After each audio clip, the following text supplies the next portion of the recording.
the cost of peril. Today's discussion will be between Miss Daniela Yaffe of Israel, Miss Miriam Daftari of Iran, Mr. Hassan Koshvildis of Turkey, and Miss Nadia Balba of the United Arab Republic. It's written on your parliament. I don't know, somewhere in the building there.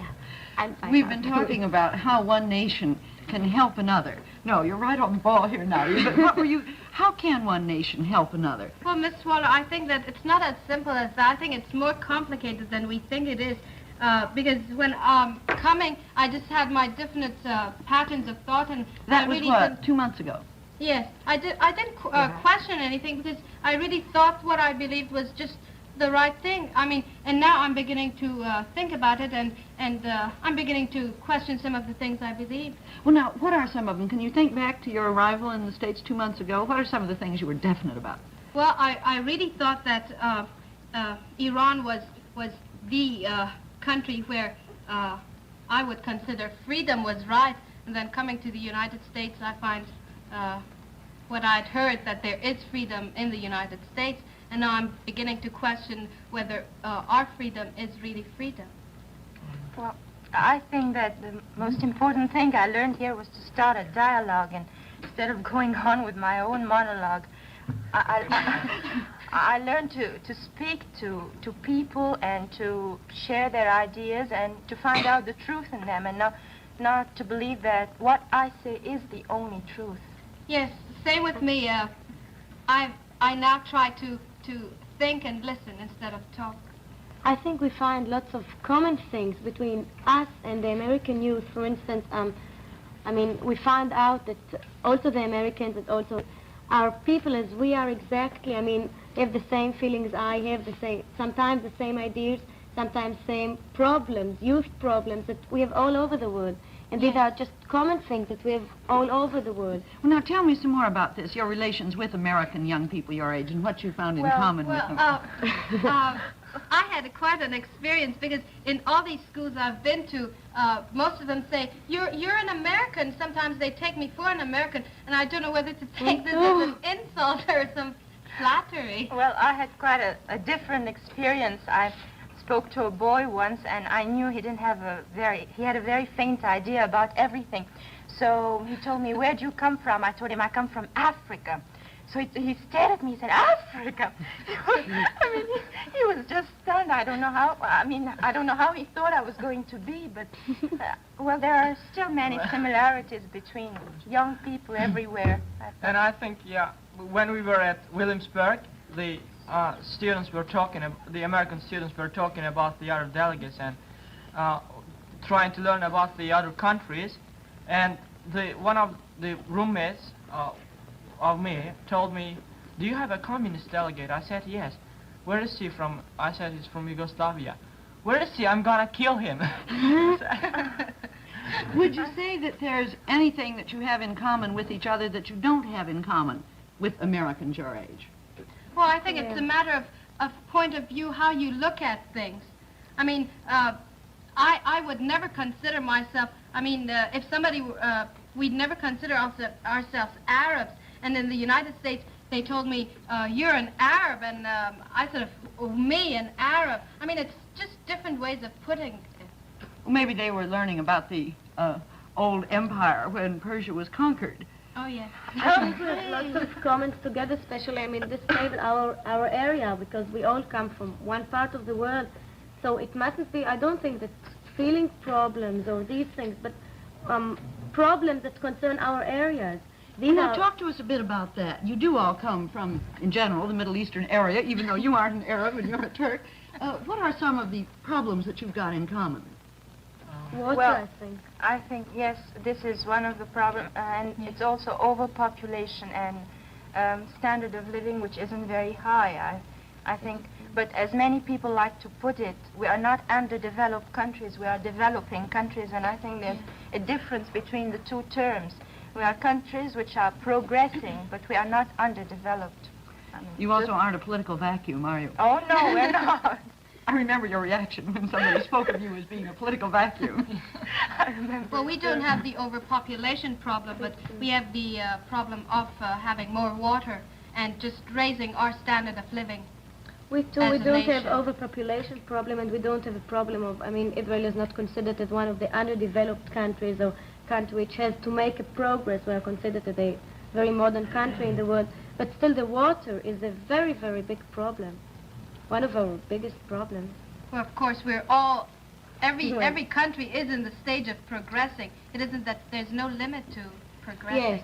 How do you learn about each other's countries? Where do you get, and have you changed your feeling about each other's countries? Yes? Well, first of all, we learn about other countries in our school, in our history, in our geography, and in some other lessons, and also by means of our own press, our local press, and the other people who can read English or some other French or German magazines or newspapers. Well, everybody can buy them in the big cities in Turkey. So Well, they Hassan, can learn what do you about. learn, for example, about Iran, about Egypt, about Israel? What's your image of these countries, according to what you learn at home? Well, not very much about the people. Well, about the countries. About the countries, in our geography lesson, we learn everything about these countries. I mean, geographical and No, but what do you historical. think? What does the average Turk think of an Iranian or an Egyptian or an Israeli? Well, I don't think that these geography and history lessons Well- impress a lot on the people. I don't think so. But about it all depends on our own local press, I think. But Yes. I don't. I mean, think in school you learn more about the policy of the country, Exactly. Yeah. and here Yes. we've had the opportunity Yeah. to see the people. Like before I Yeah. came, when I thought of the United States, I thought of the policy or of Britain, but now I think of the people. Yes, it was the same thing with me. I mean, you just don't think of individuals and people when you live in a country. I mean, I judged all the Americans by Foster Dulles and all the British by Macmillan, and of course my opinion wasn't very good after judging them by Foster Dulles and Macmillan. Well, this is a mistake you often do. You just mix both things, the people and the policy. But Well- when you learn it in school, I mean, they can't give you a picture of the people. They have to give you a picture either of the past. The past is always, you learn something of the type of life of the people, but you learn about their government, their policy. And I think the only possibility in order to get to know people and not policy is by exchanging ideas and sitting and talking and visiting these countries in order to see the people. Otherwise, by newspapers, you only know the policy. How can you do this, though? You inhabit a very small area of the world, but there isn't very much contact here. I is think there? by one thing, as a forum, I mean, this is one thing how you do it. Yeah, but you're going by home such in things. 3 weeks now. But then it hasn't ended there. I think that's where it begins, For us, Well- not for Oh, all yeah. the people. Yes. and it's how we can influence other people and try to open the window which has been opened to us. Mrs. Waller, I I think we'll begin to think when we go back. I'm quite sure that we'll begin to think what we thought here and what we did here when we go back. I think. You're saying That's that the my- impact will begin yeah. to come after you get home rather than here. Well, not Yes. it. I think that now when I go back to my country, I won't think of my country as just, a speck in a big universe, and standing alone, but I'll think of my country as part of a big wide world with a lot of connection, and I'll think of people also, all living in that world, and I believe that this will help establish relations, not me personally, but if there are more programs like that, and if people come to the conclusion of thinking about other people, this will help a lot. Yes, I think the word people means a different thing to me now than it did. Now, look, it's all very easy to say that you should think, when you think of another country, you should think in terms of people instead of policy. But to what extent can one really do that?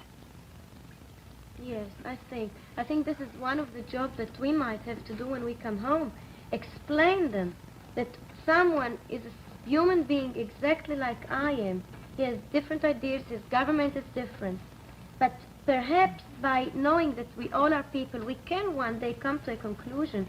Only by touch we can make something active. Now, be a Well, little more specific. I think that young people all over the world are a little bit idealistic.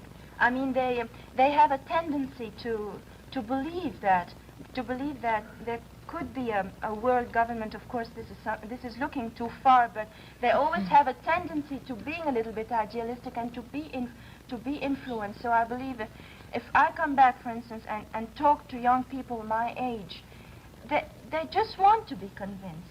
I mean, they live in a kind of a dream, and they also know that, I mean, young people their age all over the world, they just can't be that different. I mean, there must be a certain link between them, and they have a tendency to believe that. But obviously, in order to survive the whole world, we must really face reality and look at the world we have so that we can see the world we want.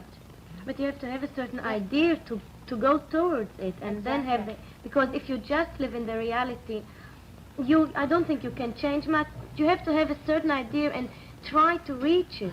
And that's what worries me, Daniela. The reality is the policy.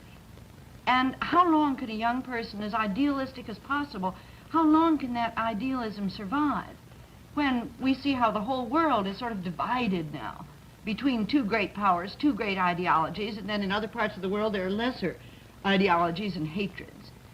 Well, I suppose there's no, it couldn't possibly be otherwise than these two powers, that you have these two great ideologies, which it seems now that you have to choose. Well, I don't think that's fair to put the small countries in a position to choose, because this is selfishness and a little bit of weakness on both parties. Because you mean a weakness both on the part of the USSR and the part of the United States? But I would say that mostly the United States has put the small countries in a position to choose mostly. It's selfishness, because those small countries have problems within their country, problems of overpopulation, economical problems. I mean, such big problems they just have to deal with. Excuse me. And I believe this is a kind of selfishness and also weakness, not to be able to assume the responsibility alone and to drag other small nations with you. I mean, other nations who have nothing to do with that problem. We are not so concerned about communism in Egypt and in Syria. We're not so concerned about communism. But America seems so concerned about communism and just wants it to pass through your throat. And I don't think that's fair. She has to be concerned about it. We must face reality. I mean, she has this dividing line whether to have these countries on her side. Of course, she must try to help other countries so that she gets allies on her side. And yes, one thing I agree with you. They shouldn't try to give a vote. I mean, not in the the full sense of the word vote.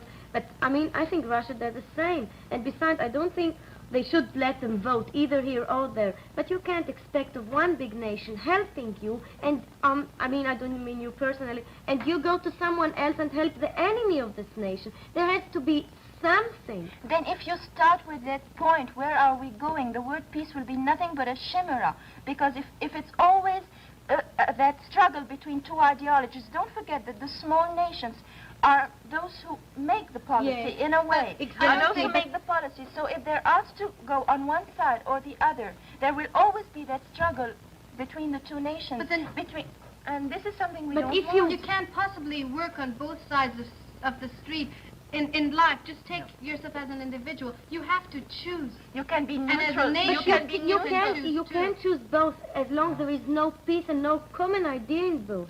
And always you have, it is quite natural, you always don't are a choose bit both. more. You can't be very neutral. You don't choose Wait a minute, both. give Hassan.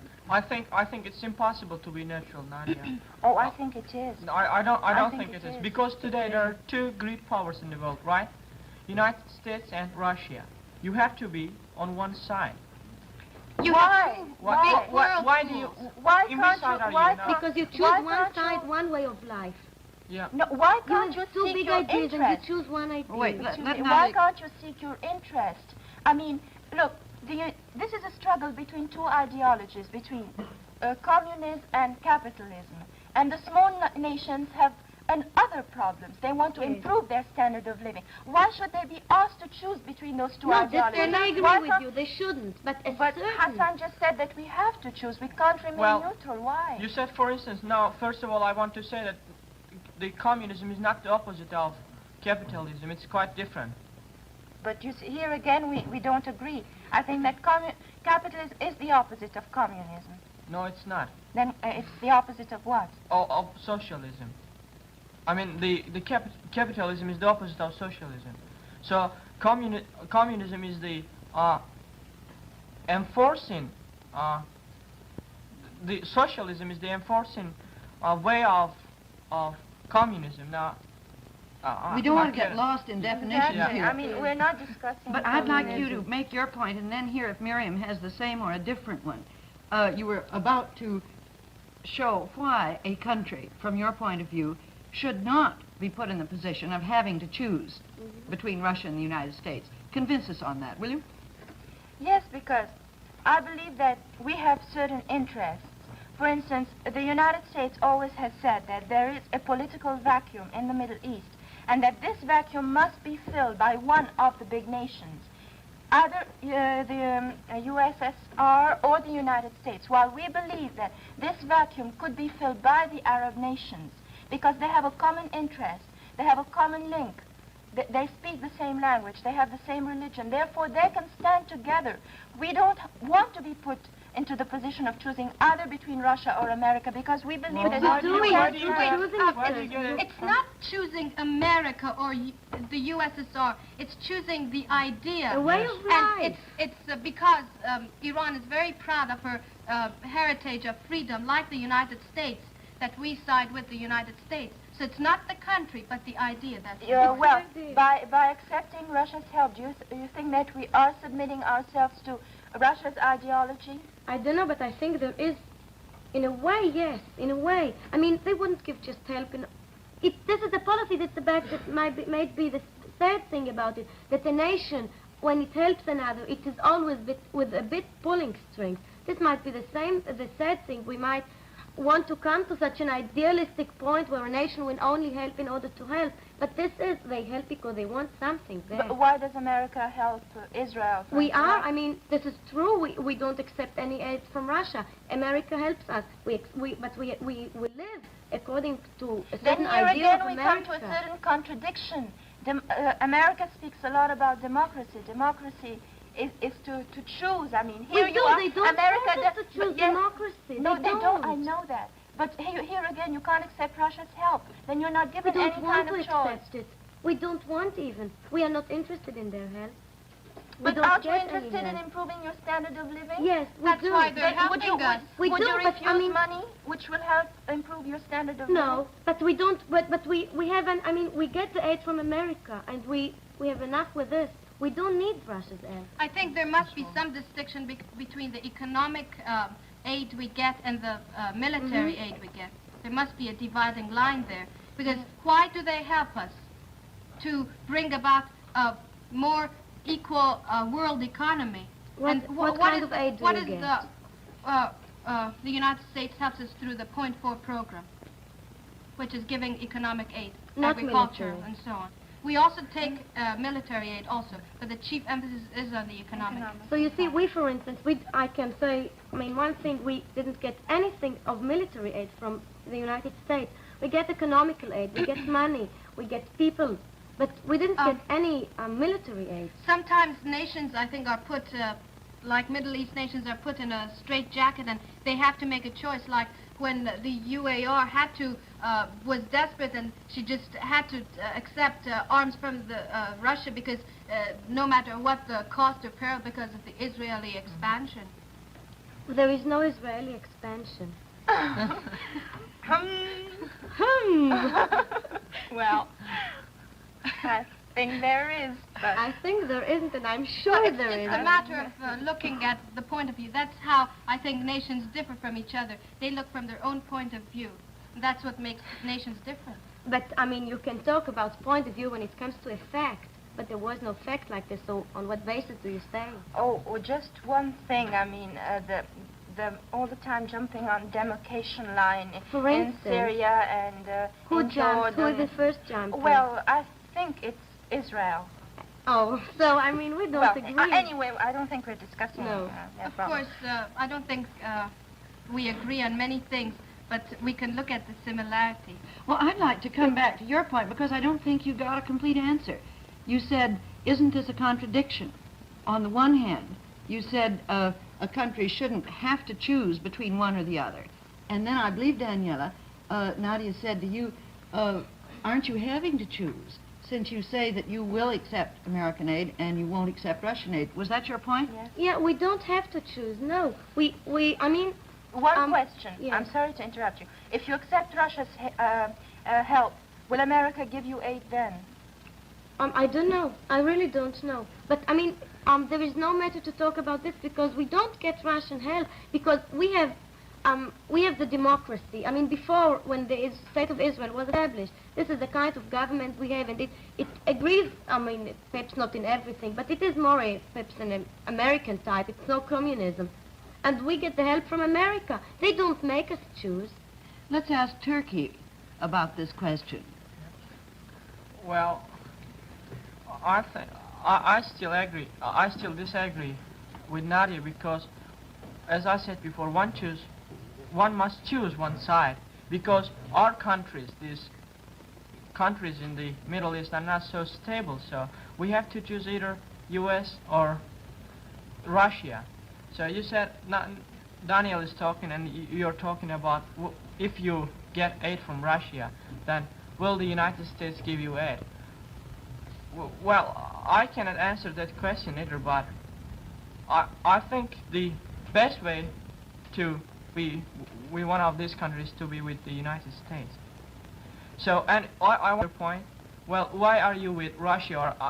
Or are you with Russia now? We're accepting Russia's Yes. aid, but we're more than willing to accept America's aid if America offers to help us. Why don't you want to be neutral? You know, just. But that's what we want, and that's what America is refusing. Be with us or against us. But then if America helps you, she wants you not to have aid from Russia. I mean, it's so different the way the Russians help. Like, what was it, in 1947 when Russia was helping India with her famine problem. And she didn't say anything about it, but I suppose afterwards, and usually they send, may we send some technicians or something of the sort, and there you start the subversion. Well, Nadia, let's carry your point. I think it's a very valid one. Let's carry it a step further. Suppose that you can continue with your positive neutrality now, all the countries in the Middle East, getting necessary help from both America and Russia without political influence. What kind of political system do you think will eventually evolve there in the Middle East? Is that a fair question? Yes, I think so. Well, I think that right now what we want in the Middle East is economical aid through the United Nations. This is the best thing. It's more of, it isn't a political union. What we want in the Middle East right now is not a political union. It's more an economical union on regional basis, that all the countries which have common interests, and I mean, for instance, Egypt is an agricultural country. Saudi Arabia has the oil. Instead of having so many small markets, we could have one common market, one strong market, and one strong economy.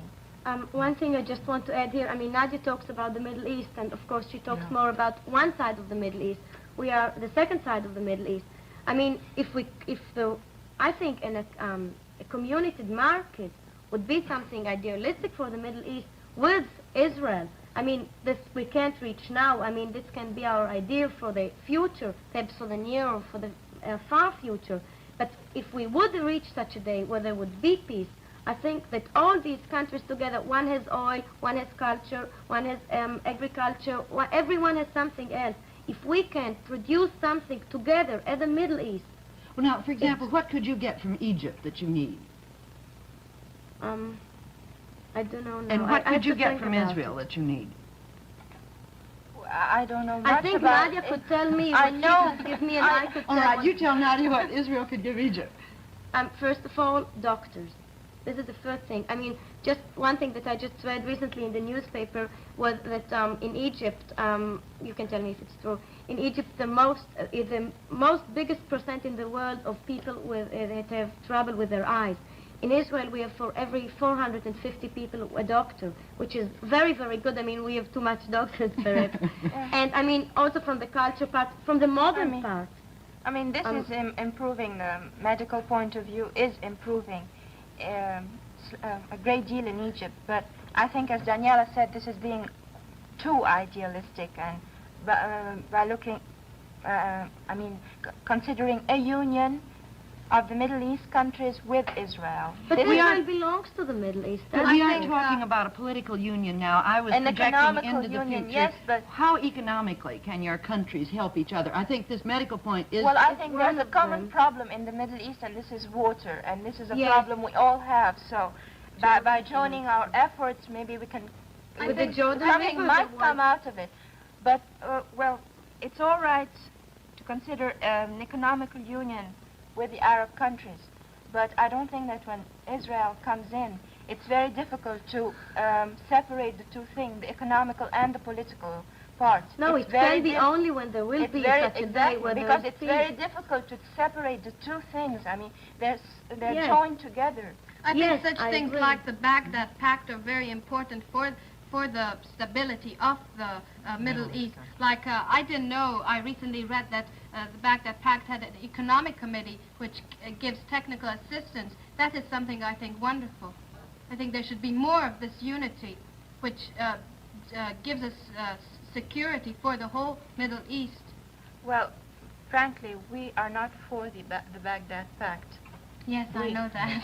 Frankly, I mean, this is the point. We are not for the Baghdad Pact because I believe that this threatens, we believe, all of us, and I do, that this threatens our freedom, because the Baghdad Pact and the Atlantic Pact and the Eisenhower Doctrine and all this, they all mention a defense from communism, but they've never mentioned a defense from the Western countries, and we have suffered from the Western countries, not from communism. I don't blame you for thinking that way.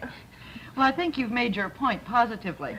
And also, one thing I'll take away from this is your idea that perhaps if aid could be administered through an international organization rather than bilaterally. Yes. But I think one private organization, a governmental organization, and international organization, if they are not exaggerating by help and not limiting it too much, it can be always useful. If we can reach an, I think, this I agree, an international one can be perhaps the best. But every kind of aid, as long as it's... Sorry, we've got to stop here. Next week, I'm sorry. I wanted to make one point. Next week, we'll talk about the same problem in another area in Africa. Until next week, then.